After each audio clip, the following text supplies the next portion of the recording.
Hello friends, Jenkins Dota here, and I want to make a quick announcement before getting into the video, and that is that Donnie and I have been working on a new section of DotaAlchemy.com called the Alchemy Archives, where we're basically going to be throwing all of our coaching sessions from now on. A lot of it's free, a lot of it's sub-only for those of you that want to support us and help us out.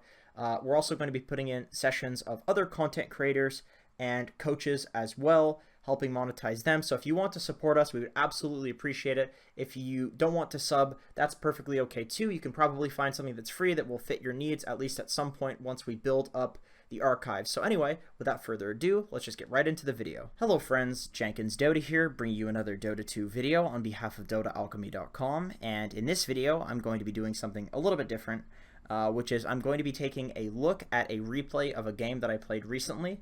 So I was Necrophos in this game. You can't see the heroes for some reason, but I was indeed Necrophos. I died 0 times in this game in a 30-minute game, and the enemy team had some pretty solid counters to my hero. I mean, Crystal Maiden, Luna, Pugna, Clockwork all do a lot of magical damage, which of course destroys Necrophos. And in most situations, probably like 1 to 2 weeks ago, I would say that if you look at a game of mine and I have 0 deaths, it's kind of just luck. I've just played enough games that's just one of the games in the day that I just happen to not die at all. But in this game in particular, I have learned some concepts in playing professionally, scrimming, practicing with my team, getting coached by Lumden, who has some content on the channel and on the website, where I was employing these concepts in this game, and they were the reason that I wasn't dying. It has nothing to do with luck. It was all premeditated, and I can say that for sure because I have been improving dramatically over the last week. And that's kind of the idea of this series in a nutshell. What I want to do is I want to essentially record what I'm learning and kind of hopefully push some of that onto you all if you are interested in that sort of information. So you can see that my rank is 94, not trying to humble brag or something, but I have improved dramatically over the last week, where the games feel so much easier because I was so blind to certain concepts, even at a decently high level. Immortal's obviously pretty damn good, but there are so many things that I was blind to that I didn't really think of, and now that I'm not blind to it, well, it's going pretty well, and the games are going pretty well too. The rank is one thing, but when I have a game like this where I don't die at all, it feels really validating that I'm actually learning a lot of concepts. So what I want to do is basically cover this replay with you guys and talk about where I did things that I essentially learned from competitive, and talk a little bit about all of those principles. But first and foremost, what I want to talk about in this replay is that the lane that I'm in is a Treant Protector and Necrophos dual lane, which is a lane that is intended to put on an immense amount of pressure. My top lane, that is my safe lane, is Terrorblade Rubik. That's a losing lane, so this is the lane that has to pressure. So instead of wasting time and just standing by the rune or something like that, the Treant and I go behind the tower and just beat the living crap out of the Clinks. And this is pretty effective because he actually has no regen. We didn't know this, that wasn't the reason that we did it, but that makes it even better. So if we can get a few hits off, it's not even about killing him or even trying to get first blood, because if you kill somebody, it gives you 30 experience at level 1. It's like a melee creep, or less than a melee creep. Well, a melee creep if it's split between 2, but it's like useless, right? Really, what's important is draining his regen and applying pressure in this lane so that when we enter the laning phase, we have an advantage already in terms of regen. And if he's going to use the courier, which I do believe he did, it completely screws over his mid laner, which this guy was having a really rough game this game, and of course that's going to be as a result of something like this guy using the courier down here. That's just unfortunate for him that he only had a shared tango in terms of regen, but this is still really good. Even if he had extra regen, we'd force him to use a salve, which means me and the Treant would both have salves, and then we could trade with him, and he wouldn't be able to. He would basically have to die or send out regen on the courier. It puts him in a really shitty situation on the Clinks, and that's really effective for applying pressure to this lane. So basically, if you know that you're the lane that should be pressuring, you need to not waste any time at all. Like, go behind the goddamn tower and and try to get first blood, or just try to harass, like try to get anything you can. If you're supposed to be the aggressive lane, make sure that you're abusing that from minute one. Because I know a lot of people just sit and do nothing, waiting for the bounty rune to spawn, but you can actually just scan the area if you know that you're stronger, and if they're there, you kill them. If they're not there, then you know that they're not there, and it's just free runes, right? So why even bother not doing that? There's no reason to not do it if you're in one of these lanes that is clearly stronger. I mean, Treant and Necro's clearly way stronger than Clinkz and Crystal Maiden. They're super squishy. We have nukes, we have heals. It's so hard to deal with us.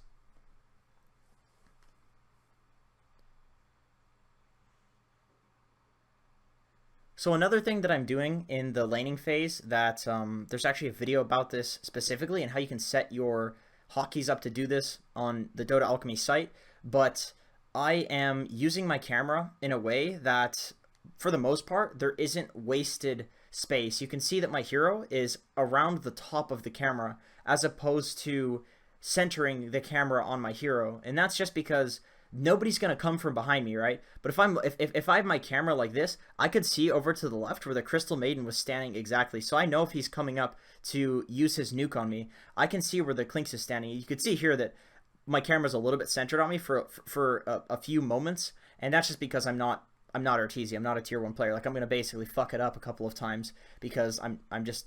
So this is actually another thing with what I've learned about laning recently is, like, good players will not chase to go get a kill on a Crystal Maiden. It's actually just worthless. Like, what's important in this lane is getting last hits, and that's even more true because I'm a Necrophos. If I get all of these denies, not only are they getting completely destroyed in levels, as you can see, the Clinkz is level 2.5, and the Crystal Maiden is level 2, and the Treant and I are both level 3 and a bit. So they're down about a level and a little bit just because of the denies. And the only reason this Clinkz is almost level 3 is because the Crystal Maiden hasn't been soaking experience. He's just sitting there. So basically, like, if you're in an offlane scenario and you're the offlaner or you are the support, it doesn't really matter. I mean, if you're in any laning scenario and your laning buddy goes off and beats up on a support or beats up on somebody outside of the lane, you just say, okay, that's space. That's space for me. And the way that you take that space is by just hitting the creeps and getting the creeps, because the whole point of the laning phase is those creeps. Where a lot of people would make a mistake, and where I would probably make a mistake a couple of weeks ago, is that I might chase and try to help the Treant Protector because I want to help my buddy, and then I'm missing the creeps, and then Clinkz gets a bunch of free last hits, and he comes back. And then maybe this isn't such an easy lane where I have 12 denies and the highest CS. You know, it's just denies are so crucial, and you could see that the Luna is kind of tilting. Presumably this lane is losing, and obviously a small part of that is going to be the fact that the Clinkz had to use the courier. The mid always sends a salve, and if you don't have that salve as early as the other mid laner has a salve, you just get screwed, because he can just beat the shit out of you, zone you from the creep wave, and then you'll have a level advantage, and once you have a level advantage, you have a damage advantage, and you just snowball. So yeah, it really sucks to be this Luna mid because the Clinkz had to use the courier. So it's kind of a snowball effect. It's really interesting that it is that way in Dota. I didn't really see that this lane was that bad, but it really makes sense given how the game started. So you can see here that I'm hitting the Clockwork with the Treant Protector, and the only reason that I was doing that is because the creep wave was pushed into their tower, so I wasn't actually able to last hit anything anyway. I was just waiting for the creeps to come back out. There was no creeps dying, and that's why I went for that, because I can trade and I'm not losing creeps, and that is definitely an occasion where I'm perfectly comfortable not just trying to last hit and deny, and where I'm comfortable actually trading with somebody and hitting them. Unfortunately, we didn't kill the Clockwork, but that is also something that I have learned recently, where a lot of people will overcommit for kills, and it goes back to what I basically just said, where the lane is all about those creeps and focusing on getting the last hits, because that's kind of the whole reason that you're playing the game in the first place, is to get those creeps. The hero with the most creep CS will be the hero that has the more XP and gold, and of course that's winning the lane. If that's not winning the lane, then I don't know what is. But basically, even if you understand a principle, like you need to go for the creeps and not worry about anything else in the laning phase, you can still have a situation arise where it gets kind of confusing. You know you're supposed to go for the creeps, but then a kill presents itself where somebody's at like 10% HP. You're just like, okay, I gotta go for them. And then you dive, and then you die, and then whoever is in the lane is getting free CS for 30 seconds while you're dead and walking back to lane, and then all of a sudden they have a level advantage and you can't zone them anymore. And then you lose the lane. So even when somebody's almost dead, like that Clockwork, you don't need to go commit and dive because you've essentially already done your job by getting him to 10% HP. Like in this game, when we didn't kill that Clockwork there, that is okay because he had to walk back to base anyway. We essentially did what we wanted to do, which is to say, hey, Clockwork, get the fuck out of here. I'm getting the creeps. Nothing you can do about it. If you come and try to stop me, I'll kill you. So even though we didn't kill him and we didn't punish him for that, well, we did punish him for that. It's just not by killing him. And then the Crystal Maiden walks up, tries to fight us on the wave. We kill her. The only reason we're getting these kills is because they're contesting us on the creeps. The only reason that we're using spells is because it is on the creeps. The creeps are absolutely what matters in the laning phase. And I guarantee you, if you focus on the creeps really, really well, kills will come to you. You don't even need to go for kills because people will feel so pressured by the fact that you're denying absolutely everything that they will come and try to get what they can by killing you, by zoning you. It's like, okay, this Necro is so annoying. He's not letting me get any last hits, so I'm going to go nuke him. I'm going to go do this. I'm going to go do that. But you have an advantage, so they can't do that. So basically, by playing well around the creeps, you force people to give you kills. And it's literally like you don't even need to go for kills because they'll give you them because that's the only way that they can try to get creeps. The only way they can try to get creeps is to kill you, so you're not denying them creeps anyway. And this is something that works out a lot better, obviously, when you're in a laning scenario where your heroes are way, way stronger than theirs. It's also like a bit of a skill thing. If you're just higher skill, you can get last hits, get an advantage, get a level advantage. Then it doesn't really matter what heroes you are, because heroes that are higher level will kill heroes that are lower level and zone heroes that are lower level. But specifically if you're a dual off lane, most of the time you're going to be the winning lane. So it's very, very good to focus on creeps like this because all you need to do is get that advantage and then they'll present kills to you or they'll leave the lane. They have no other choice because if they sit there and get denied, they can't do anything. So Dota is actually like, there's almost no pressure to try and get kills at all in this game because they'll come to you. People will put themselves out of position. If you play Dota well enough, people will present you with the kills on a golden goddamn platter. So to bring this all back to basically the reason that I wanted to make this video, which is the fact that this is a Necro replay where I didn't die at all. The reason that I didn't die in the laning phase in particular was because I had that focus on the creeps. If you're in an advantageous laning scenario and you focus on the creeps, you will almost never die because the only way that you lose lanes when you just have the winning lane is by doing something really stupid. And sitting there and just hitting creeps is really, really easy, and it's you can't put yourself out of position if you're just standing on the creep wave because you have the creeps defending you. Your support should be there. They can't just run at you on the creeps. It doesn't work like that. So the only way to really die in the laning phase, if you play it like this, is like if you forget and you like overcommit for a kill or something and dive their tower, which is just totally unnecessary because if you're denying every single creep, you're going to effectively do the same thing as if they're dead because it's 25% experience. It's like they get nothing. They get absolutely nothing. So this farming rotation that I'm doing here, and the reason I call it a farming rotation, it kind of looks like I'm still laning, is because it's 10 minutes. The laning stage has ended because lane rotations have occurred, and the Terrorblade couldn't lane top, so he came bot.